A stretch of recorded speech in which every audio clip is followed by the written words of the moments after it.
Bom dia, boa tarde ou boa noite para você, que Deus esteja contigo e sua paz seja percebida em toda a sua abundância e generosidade. Bem, estamos iniciando o quarto trimestre de 2020. O tema deste trimestre é Vencendo as Adversidades, exemplos da Bíblia para nosso tempo. E o estudo de hoje tem como assunto quando na adversidade confiamos em Deus. Neste trimestre, nossas lições, nossas aulas foram elaboradas por mulheres. E este primeiro estudo foi feito por Venância Maria dos Santos Vargas, esposa do conhecido pastor Hamilton Vargas. Venância é formada em Educação Religiosa pelo IBER, Instituto Batista de Educação Religiosa, e também é bacharel em Direito, como eu. E tem também formação em pedagogia, gestão escolar e é uma exímia pianista. Ela atualmente é diretora pedagógica da Escola Batista do Vilar e ela também é membro da primeira igreja batista universitária do Brasil, onde seu esposo é o pastor. Saudações, Venância, e que Deus continue te capacitando. Iniciando a lição, a palavra adversidade, ela aparece em sua raiz hebraica específica, para essa palavra adversidade, apenas 5 vezes no Velho Testamento.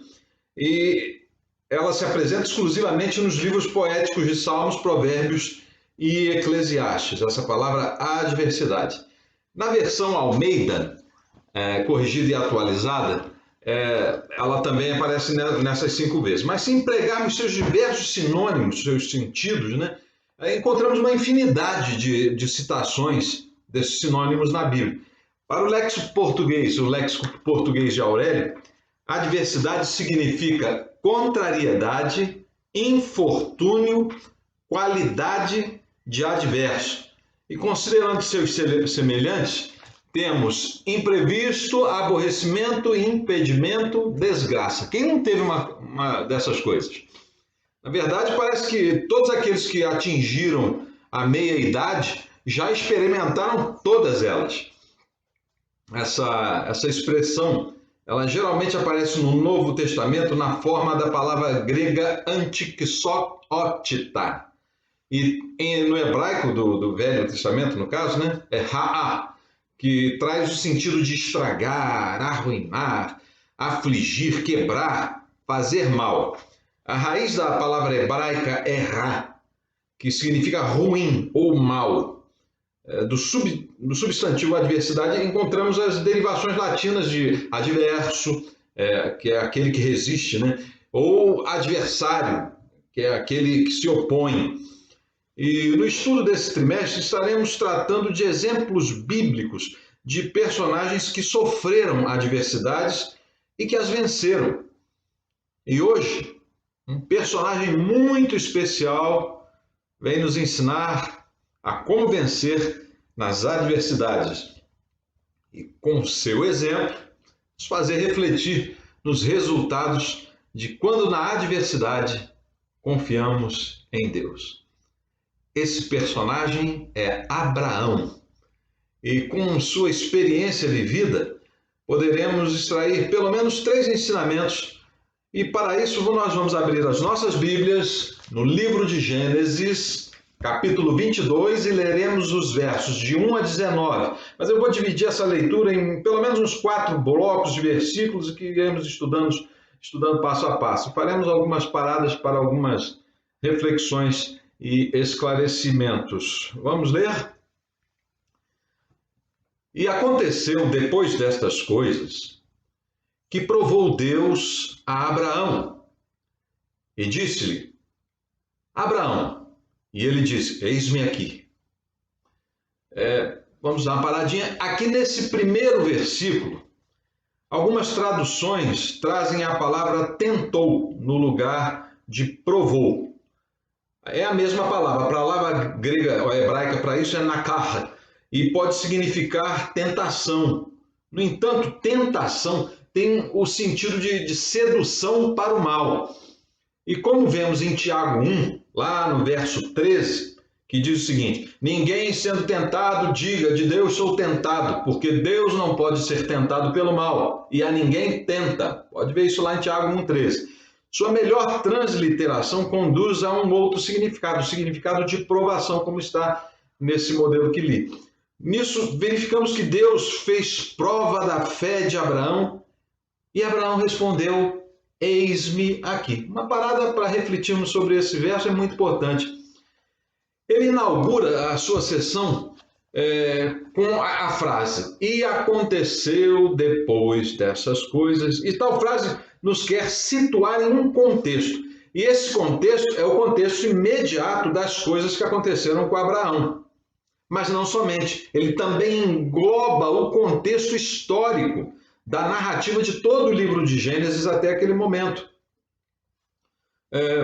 O cenário anterior, geral, universal, é de total degeneração da raça humana. Há um certo caos social e familiar desde o Éden. O homem havia caído. Um lapso ocorrera entre Deus e o homem. Deus procurou por Adão, e Adão o quê? Se escondeu lá no jardim. Deus perguntou: onde estás?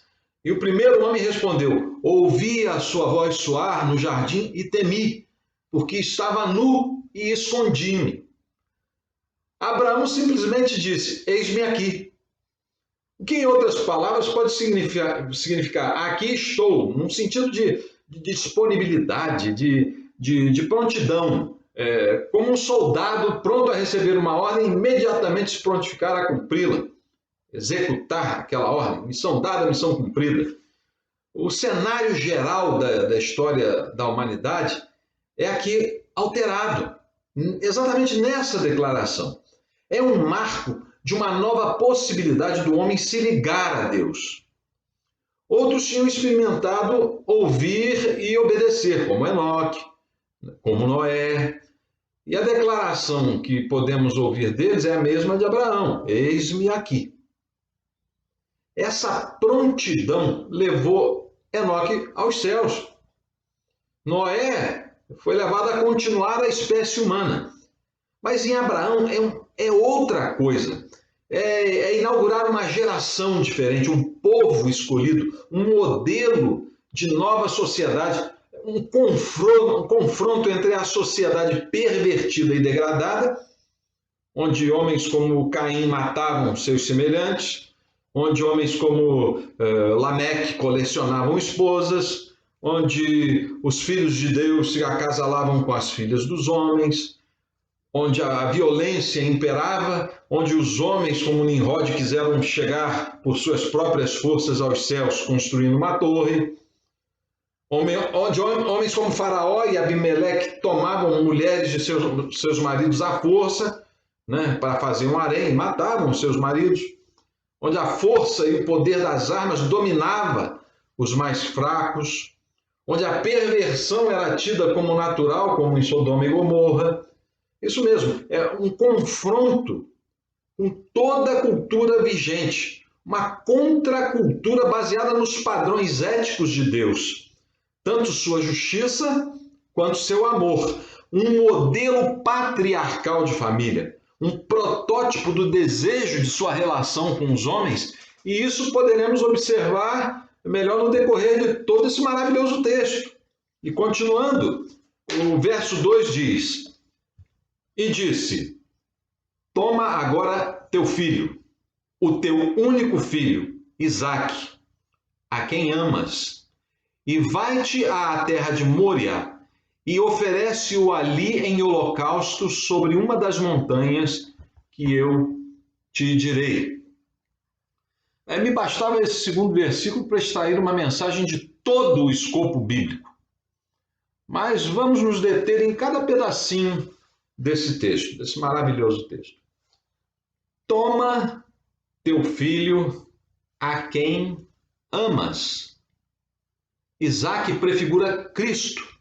Jesus é o unigênito do Pai. É aquele que, sendo batizado por João, o Espírito Santo desceu sobre ele e bradou: este é meu filho amado, em quem tenho prazer. Isaque prefigura a semente da mulher, que pisará a cabeça da semente da serpente. Prefigura o Messias, que em João 3,16 produziu aquela maravilhosa sentença: porque Deus amou o mundo de tal maneira que deu o seu Filho unigênito, para que todo aquele que nele crê não pereça, mas tenha a vida eterna. Deus apresenta ao mundo a solução para toda a degeneração que experimenta e inaugura a prova de sua justiça e de seu amor, de sua benevolência e de sua graça. Naquele momento, Deus prediz a Abraão o que ele mesmo faria de si no futuro. Mas Abraão não sabia disso, não podia entender isso. E continua apenas a ouvir. A próxima ordem é: vai-te à terra de Moriá. Onde Abraão estava? Abraão estava nos arredores de Berseba. Esse nome significa Poço do Juramento. Ali Abraão havia feito um pacto com Abimeleque, rei filisteu da cidade de Gerar, sobre o uso dos pastores de Abimeleque de um poço que os pastores de Abraão tinham cavado, e eles tinham tomado à força. Ali Abraão e Abimeleque selaram um pacto, e aquele lugar passou a se chamar Beersheba, em hebraico, e em árabe Bir Asabi, ou seja, o Poço do Juramento. As terras de Moriá eram terras próximas a Salém, local onde Abraão deu os dízimos ao rei e sacerdote do Deus Altíssimo, Melquisedeque. Moriá significa ordenado por Deus. Ou seja, Abraão foi para um lugar ordenado por Deus, mas não sabia que lugar seria esse, pois Deus lhe revelaria no momento adequado. Abraão sabia para onde ia, assim como também não sabia para onde ia quando Deus mandou sair de Harã e ir para uma terra que havia de lhe dar. Não sabia onde. Ele não sabia que iria andar em torno de 100 quilômetros para chegar a Salém, sair de Berseba até Salém, são mais ou menos 100 quilômetros. Não sabia que Deus ia exigir dele 3 dias de viagem. Ele, um velho de mais ou menos 107 anos de idade, a única coisa que ele sabia é que iria fazer a coisa mais terrível que um homem poderia fazer: matar seu próprio filho. As palavras de Deus eram bem claras: oferece-o ali em holocaustos. O coração de Abraão doeu. Esse homem já havia despedido seu filho bastardo Ismael, se separado dele. Mas pelo menos sabia que Ismael estava vivo. Mas esse, o filho de Sara, de sua bela e amada esposa, o filho de sua velhice, o milagre de um nascido de uma mulher velha e estéril, o filho da promessa, agora seria morto por suas próprias mãos, somente porque Deus pediu. Que Deus é esse? Se eu soubesse do que aconteceu 2000 anos depois, eu diria: que Deus cruel fazendo isso com Abraão, a troco de quê? Às vezes a gente acha que Deus está sendo cruel com a gente. Por que eu estou passando por isso ou por aquilo? Às vezes sofremos sem termos cometido qualquer erro. O ladrão da cruz sabia que estava pagando por um crime, confessa lá em Lucas 23:41, que recebia o que os seus feitos mereciam. Mas tem ocasiões que não temos causa para sofrer tanto mal e questionamos Deus. Abraão sequer perguntou: por que eu? Para que isto? Pastor Mauro Israel Moreira, ao enfrentar uma adversidade muito grande na vida de sua família, ao ser perguntado por um irmão que gostava muito dele: por que logo contigo, pastor? Mas por que contigo, homem de Deus? Ele respondeu: por que não comigo? Isso é crer no Deus que provê. Mas o verso 1 nos diz que provou Deus a Abraão. Era uma prova para fortalecer a fé daquele homem e a minha também. Sofremos provações para sermos aprovados. Isaac prefigura Cristo. Mas voltando, o verso 2 termina com a frase: sobre uma montanha que eu te direi. Nós sabemos que foi lá no Monte Moriá.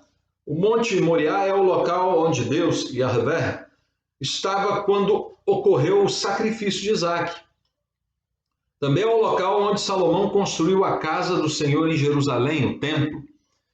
No Monte Moriá, Deus apareceu a Davi, o pai de Salomão, quando Davi preparou a eira, o lugar que pertenceu a Araúna, o jebuseu. Ele preparou aquele lugar para a construção do templo do Senhor. Aqui Yahvé prometeu que seria construído por seu filho, Salomão, e não por ele. O rabino Samson Raphael Hirsch, falecido em 1888, em seu comentário sobre a Torá, escreveu acerca da tradição hebraica o seguinte: se é verdade aquilo que os mestres ensinam, que o nome Moriá indica a localidade da qual saiu o ensino, o esclarecimento, se foi esse lugar que Caim e Abel ofertaram os primeiros sacrifícios, se foi esse lugar que Noé saiu da arca depois do dilúvio e ofereceu a Deus o seu sacrifício de gratidão, se tudo isso é verdade, então devemos concluir que com a indicação do Monte Moriá como lugar sagrado, foi dado a conhecer a Abraão, que este seu ato não seria importante e transcendental somente para ele, mas também para as gerações vindouras. Deus não é cruel. Suas provações têm um propósito glorioso na vida dos que o temem. O lugar que ele mostrou a Abraão tem um significado para nós, nossos antepassados também, e para todos os que vierem depois de nós. Por isso, ir fazer o que é ordenado por Deus ainda é a melhor coisa para nossas vidas.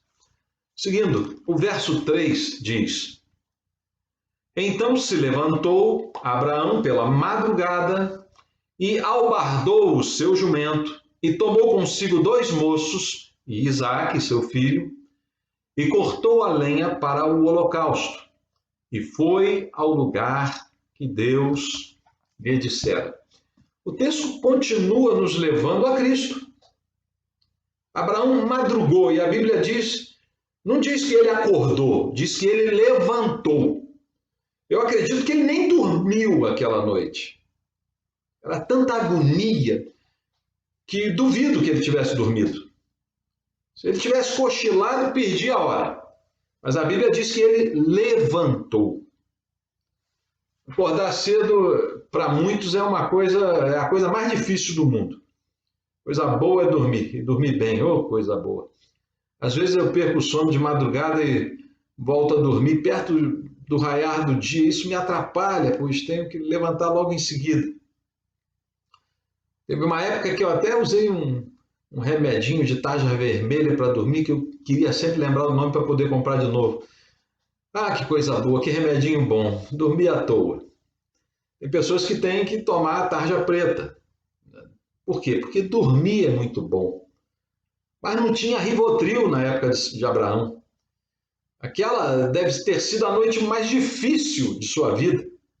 Seu filho, seu único filho, o filho do amor com Sara, seu menino, aquele menino que brincava com ele, que sentava em seu colo, que beijava o seu rosto, que trazia um sorriso inesquecível, que brincava em volta de seu pai, aquele que prosseguiria o seu nome, o fruto de seu amor, aquele a quem ele queria deixar todas as suas coisas, queria morrer. Eu acho que eu desmaiaria de angústia. Eu nem acordaria naquela manhã, morreria. Mas a Bíblia nos diz que Abraão levantou, albardou, selou seu jumento, pegou 2 de seus moços e Isaque, e aqui também me parece prefigurar Cristo no Getsemas, quando Moisés e Elias se juntaram a ele em seu sofrimento, e Abraão corta a lenha, que nada mais é que a figura do madeiro, da cruz, e levanta-se e vai ao lugar que Deus lhe dissera. Opa, Levanta de novo? Ele já não tinha levantado de madrugada? Até nesse detalhe, a passagem é gloriosa. Jesus levantou dentre os mortos e Abraão agora não se levanta de sua cama, mas levanta sua cabeça e segue firme em obedecer a Deus e vai encarar aquela adversidade com uma garra jamais experimentada por ninguém. Com 107 anos aproximadamente, vai e simplesmente obedece. Verso 4 diz que, ao terceiro dia, levantou Abraão os seus olhos e viu o lugar de longe. E com a sua Bíblia aberta. Foram 3 dias de jornada. Jesus fez sua jornada em 3 anos.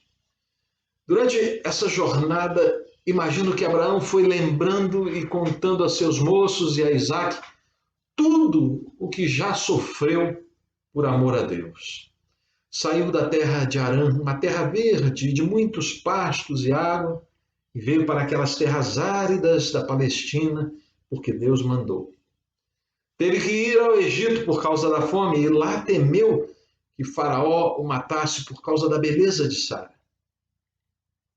Seu sobrinho entrou em conflito com ele por causa das pastagens, e ele deixou Ló escolher para onde ir, e ele escolheu os férteis campos de Sodoma, enquanto ele teve que ir para perto dos perigosos filisteus. Uma guerra acontece e seu sobrinho Ló é levado cativo. Ele tinha diferenças com Ló, mas ele o amava e o libertou, correndo graves riscos na batalha. Sofreu a angústia da paternidade, não possuía filhos na sua velhice. Chegou até a pensar em deixar tudo o que tinha para o seu mordomo, Eleazar, o Damasceno. O rei de Gerar, da Filístia, toma Sara como esposa, mas me devolve porque Deus também faz o rei adoecer e não ter filhos. Esse mesmo rei tem problemas com um poço que os pastores de Abraão furaram. Abraão recebe um comando para se circuncidar, um doloroso sinal de separação, de distinção do povo de Deus dos demais povos. Sodoma e Gomorra são destruídas. E Abraão, embora não concordasse com as práticas daqueles cidadãos, os amava e se entristece. Um local tão lindo, agora é um deserto de sal. Nasce Isaque, mas Ismael, seu filho bastardo, tem que partir. Quantas adversidades! E agora é isso. Seria tão bom se Abraão soubesse que Jesus padeceria também assim e muito mais. Também sairia da terra da sua glória e iria encarnar como homem. Iria também para o Egito, mas não por causa da fome, mas por causa de Herodes, que o queria matar. Que viria seu povo, sua noiva, sua esposa, a igreja, tomada por outros, como Abraão viu Sara ser tomada por Faraó e Abimeleque. Também carregaria o madeiro e em Moriá seria morto como holocausto de sacrifício. Ah, se Abraão soubesse disso, talvez tivesse algum consolo, mas não sabia e obedeceu, e sabemos que pior foi para Cristo, que não teve um substituto para servir como holocausto. Ah, se Abraão soubesse disso. Deus nos prova e não saberemos por quê. Mas podemos afirmar que Deus tem um propósito para as nossas adversidades. Existem para sermos provados e aprovados, para termos vitória. E a vitória produzir amadurecimento e capacitação. A adversidade tem um conteúdo pedagógico e não punitivo. É nos fazer crescer e aproximar de Deus. É estar pronto. Passei uma adversidade terrível em minha vida e a qual ainda luto diariamente. Em um único momento perdi meu irmão e meu filho, enquanto minha filha lutava pela vida dentro de uma sala de cirurgia de um hospital. Deus poupou a mim e a minha esposa, a minha cunhada e meus sobrinhos. Escapamos com ferimentos mais leves. mas meu irmão e meu filho partiram. Nunca pensei que isso fosse acontecer comigo. Às vezes ainda me pergunto por quê. Eu gostaria de ser como Abraão, mas se não sou, pelo menos vejo nele um grande exemplo de fé. Meses depois do acidente que nos colheu, uma colega de trabalho, consternada, me trouxe uma palavra de consolo dizendo: Deus permitiu que eles partissem porque estavam prontos. Realmente tenho que admitir que eles estavam prontos. Suas vidas, confissões de fé e a forma como viveram eram prova disso. Estão na glória. Esse episódio em minha vida pessoal e a narrativa desse texto do Gênesis me fazem com autoridade dizer que a primeira lição que extraímos neste estudo é que nós reconhecemos que somos seres humanos e todos nós passamos por adversidades. Eu e você não somos os únicos. Eu e você seremos provados se queremos seguir para onde Deus quer nos levar. Eu e você sofreremos muito, mas alcançaremos vitória. Não somos os únicos. Abraão também devia pensar como eu, que isso nunca aconteceria com ele. Mas mesmo assim ele levantou-se e foi, estava pronto. E estar pronto é cumprir o propósito de restauração da humanidade com Deus. É prosseguir para o alvo da soberana vocação de Deus em Cristo Jesus, como Paulo escreveu lá em Filipenses 3,14. Nós teremos adversidades. No mundo teremos aflições, mas tem de bom ânimo. Eu venci o mundo, disse Jesus em João 16:33. Abraão teve bom ânimo. Eu vou ter também. Vamos levantar a cabeça e prosseguir. Nesse sentido, podemos então perguntar: como eu e você temos agido e reagido diante das provações? A segunda lição que extraímos é: vencemos as provações pela obediência incondicional. Isso verificamos ao continuar a narrativa do texto. E vamos ver aqui o que nos diz os versos 5 e 6. E disse Abraão a seus moços: ficai-vos aqui com o jumento, e eu e o moço iremos até ali, e havendo adorado, retornaremos a vós. Embora os moços acompanhassem Abraão, não participariam de seu sofrimento. Abraão nos ensina que o nosso sofrimento é só nosso, nossa dor é só nossa. Ninguém pode sentir o que você sente. A filha de um querido primo meu se casou com um rapaz também que gostamos muito. Ambos crentes em Cristo, ativos em sua congregação. Eles tiveram uma filha linda, uma menina linda. Mas uma bactéria tragou a vida daquela criança maravilhosa. E no culto fúnebre, aquele rapaz chorando me perguntou: e agora? Como vai ser? Eu não soube o que falar, eu não tinha o que dizer. Que palavra pode consolar um coração assim despedaçado? Ali eu entendi que por mais que doesse em mim, jamais eu sentiria o tamanho da dor que aquele pai estava sentindo. Eu era como um dos moços de Abraão naquele momento. Eu tinha que ficar ali com o jumento, com os cuidados de outras coisas, com a carga. Mas não poderia fazer mais nada senão esperar. A minha dor é só minha. Cada um tem que sofrer sua própria dor. Levar as cargas um dos outros, chorar com os que choram é possível. Mas sofrer o que os outros sofrem, na medida exata, é impossível. Cada um deve levar a sua cruz. Abraão sabia disso. Deixou os seus moços lá com sua carga, porque era o que eles poderiam fazer por ele. E ele foi enfrentar sozinho suas adversidades, pois estas eles não poderiam ajudar. Mas esse texto também nos traz uma expressão interessante. Abraão justifica aos moços que iria com Isaque logo ali adorar. Abraão, embora tivesse mentido, ou melhor, contado apenas parte da verdade a Faraó e a Abimeleque de que Sara era sua irmã, não parece que ele fez isso com os seus moços. Apenas disse: vou até ali e adorando retornaremos. Ele não mentiu.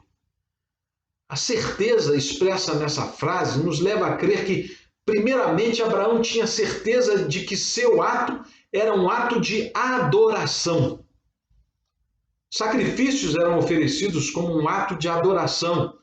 Em seus dias, os adoradores de Baal, Milcom e Moloque ofereciam suas crianças por serem puras e inocentes a fim de alcançarem o favor desses deuses e terem uma boa colheita ou cessar uma praga, uma peste, uma pandemia.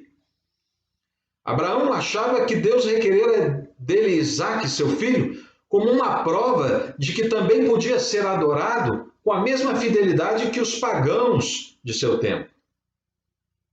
Abraão não podia conceber negar. Se os ímpios faziam isso, quanto mais não fazer para o Deus Altíssimo, o El Elyon, ou El Elohim, o Deus que já havia se revelado falando diretamente com ele, enviado anjos que junto com ele se alimentaram. Destruiu poderosamente Sodoma e Gomorra, demonstrando o seu poder, que falou com Faraó e Abimeleque em favor dele, e que agora pede algo que os pagãos já praticavam. Não podia negar isso a Deus, por mais que doesse. Ele tinha que obedecer incondicionalmente a este pedido de Deus. Tinha que adorá-lo do jeito que Deus, que ele queria. Abraão não foi adorar o Deus que requeria a vida de seu filho. Não se questiona Deus, não se tenta consertar o que Deus faz, não se tenta ter uma alternativa melhor que a de Deus. Não, Deus é Deus. E a coisa mais inteligente é obedecê-lo incondicionalmente. Mas creio que também havia uma outra certeza no coração de Abraão. E essa certeza está revelada na última palavra da frase. Vejamos. E havendo adorado, voltaremos a vós, ou retornaremos. Ele não disse retornarei a vós. Ele disse retornaremos, voltaremos a vós. Talvez você possa dizer, retornaremos porque ele trará seu filho morto no colo e assim voltam os dois. Mas não é possível isso, pois o holocausto exigia a degola e a queima do sacrifício no altar. Se Isaque não ressuscitasse dentre os mortos, não poderia voltar no colo de Abraão. Só existiriam cinzas e restos. Abraão cria que aquele Deus que faria seu filho morrer por suas mãos também tinha o poder para ressuscitá-lo dentre os mortos, dentre as cinzas, dentre o pó. Prefigurou a expressão desse poder no ato da ressurreição de Jesus ao terceiro dia. E o verso 6 continua.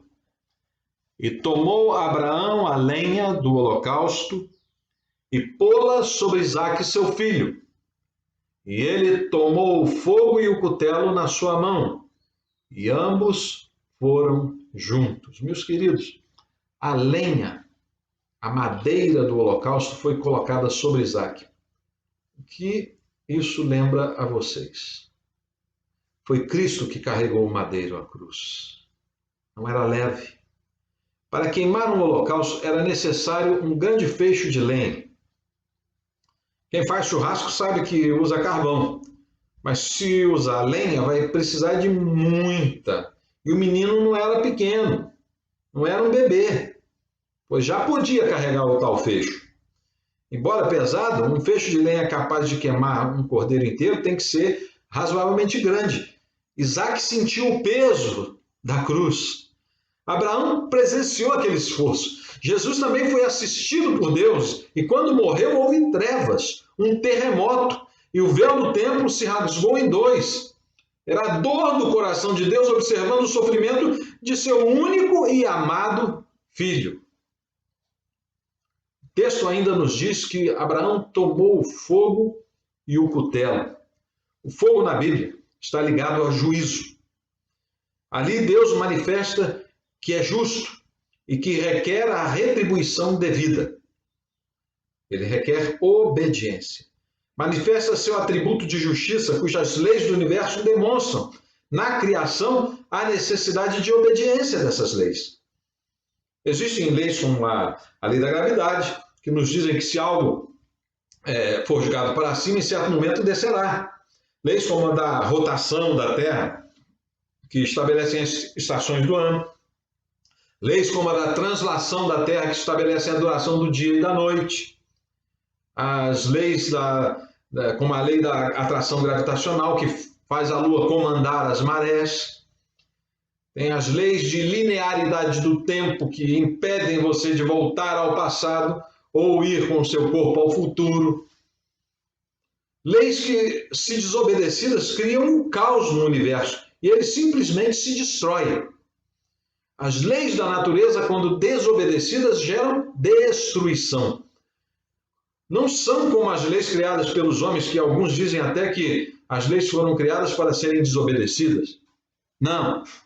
Jogue-se de um edifício e você certamente se esborrachará no chão. São leis imutáveis. Deus é justo. Criou leis e não pode tolerar que sejam desobedecidas. Senão ele será o autor do caos e não da criação. O fogo é sinal de justiça imutável. Sem o fogo, sem a justiça, só há caos, desordem e destruição.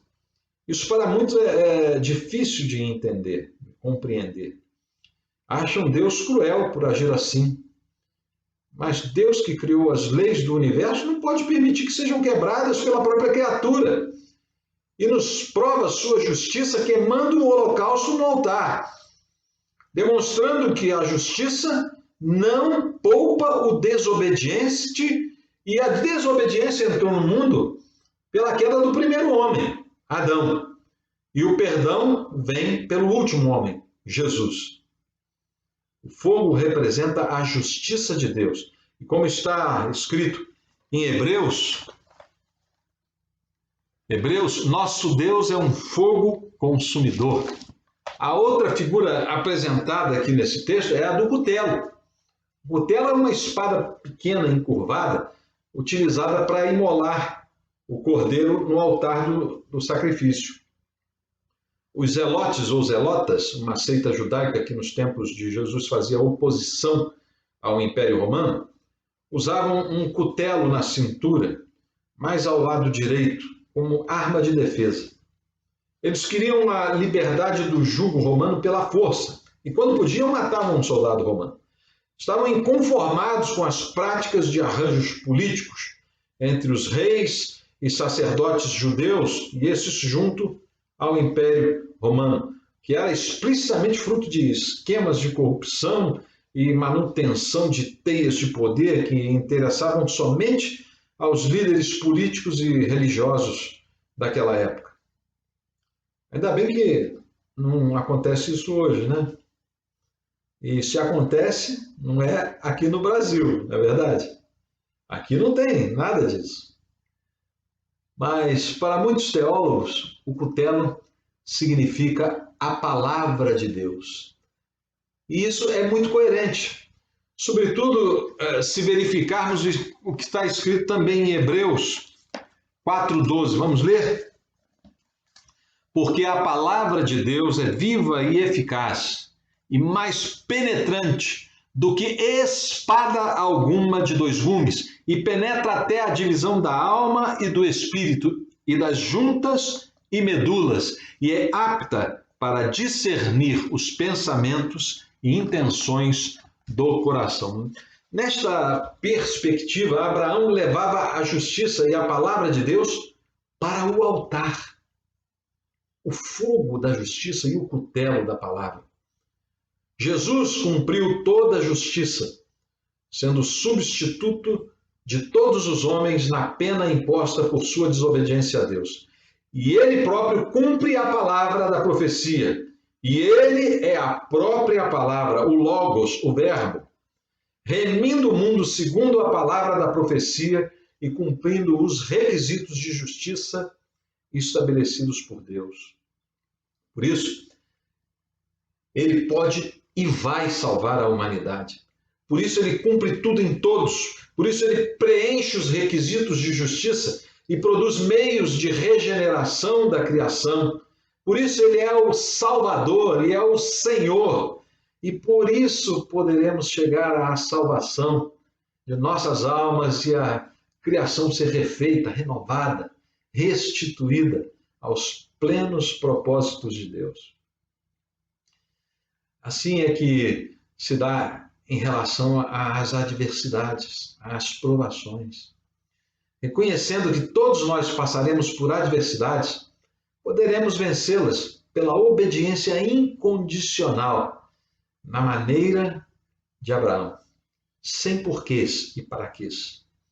Seguimos em frente juntos, como Abraão e como Isaac, para perder algo ou alguém que amamos, ou para perdermos a própria vida. Pois, como está escrito lá em Marcos 16, 25, o próprio Jesus nos aconselha, porque aquele que quiser salvar a sua vida, perdê-la-á. E quem perder a sua vida por amor de mim, achá-la-á. Vamos juntos obedecer incondicionalmente? A pergunta do comentarista da lição é: você tem obedecido ao Senhor incondicionalmente? A última lição proposta para extrairmos desse texto é: vencemos pela fé no Deus da provisão. O dicionário de Aurélio nos diz que o significado da palavra provisão é provimento, sortimento, mantimentos, víveres. Mas no léxico da web traz uma tradução, uma definição mais adequada. Diz que é o ato ou o efeito de prover, provimento, abastecimento, fornecimento. Quando somos levados a crer que vencemos as adversidades pela fé no Deus da provisão, temos que retornar ao texto e ler os versos 7 e 8. Veja o que eles nos dizem. Então falou Isaque a Abraão, seu pai, e disse: meu pai. E ele disse: eis-me aqui, meu filho. Eis aqui o fogo e a lenha, mas onde está o cordeiro para o holocausto? E disse Abraão: Deus proverá para si o cordeiro para o holocausto, meu filho. Assim caminharam ambos juntos. Esse diálogo me parece tão carinhoso, tão familiar, tão inocente, revela de um lado a curiosidade de um menino que anseia participar do ato de adoração, está preocupado, mas que inocentemente caminha para a morte. E de outro lado, a fala de um pai extremamente amoroso, que embora saiba o que vai fazer, revela seu amor por aquela criança e uma profunda convicção de que seu Deus, embora um Deus de justiça, também é um Deus de amor e que trará uma solução, dará um jeito, terá uma saída. Abraão se comporta exatamente como Isaque, confiando em seu pai. Veja que diálogo tão puro e amoroso. Vamos traduzir para as palavras usadas hoje em dia. Pai, sim, meu filho, a gente tem o fogo e tem a lenha, mas cadê o cordeiro? Deus vai providenciar o cordeiro, meu filho. Vamos? Deus proverá, meu filho. A palavra filho em hebraico é composta pelas letras Bet e Nun, e transliterada lê-se Ben, e tem um significado maravilhoso. Vida da casa. Filho é a vida da casa. Aquele diálogo tão íntimo e carinhoso, regado de amor e de respeito, Abraão diz a Isaac: Deus proverá vida da minha casa. Eu fico impressionado com a fé de Abraão e até envergonhado por não possuir tanta fé. Mas as adversidades de Abraão me falam ainda hoje e me ensinam a como enfrentar as minhas. Só podemos vencer as adversidades pela fé no Deus da provisão, no nosso Yahvé. Embora Abraão teve seu filho poupado, eu não tive o meu. Mas entendi naquele momento de perda que Deus também não teve o dele poupado. E foi de forma tão terrível e injusta. O meu levou o carinho de todos os que o conheciam, e o de Deus ainda não é plenamente reconhecido por seu sacrifício e amor. E vejo que o amor de Abraão pelo seu filho Isaque, a vida da casa, ainda é menor que o amor de Deus, que sacrificou por mim, por meu irmão, por meu filho, por você que está me ouvindo e por toda a humanidade, a vida da sua casa celestial, a vida da criação, seu único filho, o filho em quem ele tem prazer. Deus proveu o cordeiro para Abraão, proveu para mim e para você também. Deus proverá nas minhas adversidades e nas suas adversidades. Deus proverá, pois Ele é o Yahvé. Por isso, vencemos as adversidades pela fé no Deus da provisão. A pergunta que devemos fazer então é: tenho confiado no Deus da provisão? O texto escolhido por nossa comentarista continua. E chegaram ao lugar que Deus dissera, e edificou Abraão ali um altar, e pôs em ordem a lenha, e amarrou seu filho Isaque, e deitou-o sobre o altar em cima da lenha. E estendeu Abraão a sua mão, tomou o cutelo para imolar o seu filho. Mas o anjo do Senhor lhe bradou desde os céus e disse: Abraão, Abraão! E ele disse: Eis-me aqui. Então disse: Não estendas a tua mão sobre o moço, e não lhes faça nada. Porquanto agora sei que temes a Deus, e não me negaste o teu filho, o teu único filho. Então levantou Abraão os seus olhos e olhou, e eis um cordeiro atrás dele, travado pelos chifres no mato. E foi Abraão e tomou o cordeiro e ofereceu-o em holocausto em lugar de seu filho. E chamou Abraão o nome daquele lugar: o Senhor proverá, Yahvé, donde se diz até ao dia de hoje: no monte do Senhor se proverá. Então o anjo do Senhor bradou a Abraão pela segunda vez desde os céus e disse: Por mim mesmo jurei, diz o Senhor, porquanto fizeste esta ação, não me negaste o teu filho, o teu único filho, que deveras te abençoarei, e grandissimamente multiplicarei a tua descendência como as estrelas dos céus, e como a areia que está na praia do mar. E a tua descendência possuirá a porta dos seus inimigos. E em tua descendência serão benditas todas as nações da terra, porquanto obedecestes à minha voz. Então Abraão tomou aos seus moços e levantaram-se e foram juntos para Berseba. E Abraão habitou em Berseba.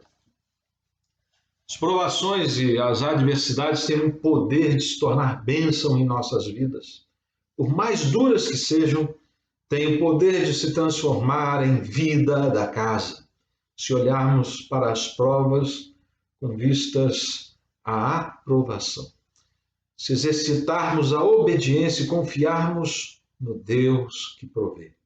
Então, poderemos voltar refeitos a Beersheba, ao poço do juramento, ao mais profundo compromisso que temos com Deus e às fontes da sua promessa. Abraão foi aprovado e Deus jurou por si mesmo abençoar aquele que perseverar até o fim. Somos provados para sermos aprovados. Quando na adversidade confiamos em Deus. Concluímos reafirmando que reconhecemos que, como seres humanos, todos nós passamos por adversidades, mas que vencemos as provações pela obediência incondicional e pela fé no Deus da provisão.